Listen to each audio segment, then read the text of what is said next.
Hal menarik dari drakor Miss Incognito rating naik terus. Di awal penayangannya drakor Miss Incognito ini kan sudah bikin khawatir karena di episode perdananya hanya dapat rating 2,4%. Tapi nggak disangka-sangka semakin nambah episodenya tuh nambah juga ratingnya guys.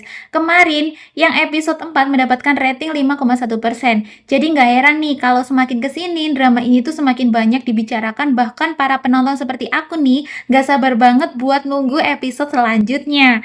Lalu apa ya yang menarik dari drakor ini sehingga tuh berhasil mendapatkan rating yang semakin tinggi? Simak videonya sampai habis. Menurut aku nih ya, kenapa ratingnya tuh naik terus? Karena di episode awal berhasil membuat penonton tuh berempati pada Kim Yong Ran sebagai tokoh utama. Nah, penonton pun tuh merasa yakin bahwa siapa yang harus dibela. Terus drakor ini tuh juga berhasil membuat penonton ikut merasakan sensasi menegangkan saat bersembunyi dari ancaman kematian. Selain itu, Kim Yong Ran tuh sebagai tokoh utama juga harus tetap waspada karena semua tokoh di sekitarnya tuh berpotensi menjadi musuh. Menariknya, Yong Ran itu memiliki karakter yang cerdik, berani, dan tegas. Kepribadian itu tuh membuat drakornya tuh semakin terasa dinamis. Apalagi konflik yang dihadapi mempertaruhkan nyawa dan kekuasaan, guys. Drakor ini pun menyuguhkan cerita yang berhubungan dengan masalah hukum yang penuh dengan siasat dan strategi politis. Selain itu, setiap tokoh dalam drakor ini tuh memiliki motivasi yang kuat dalam melakukan setiap tindakannya.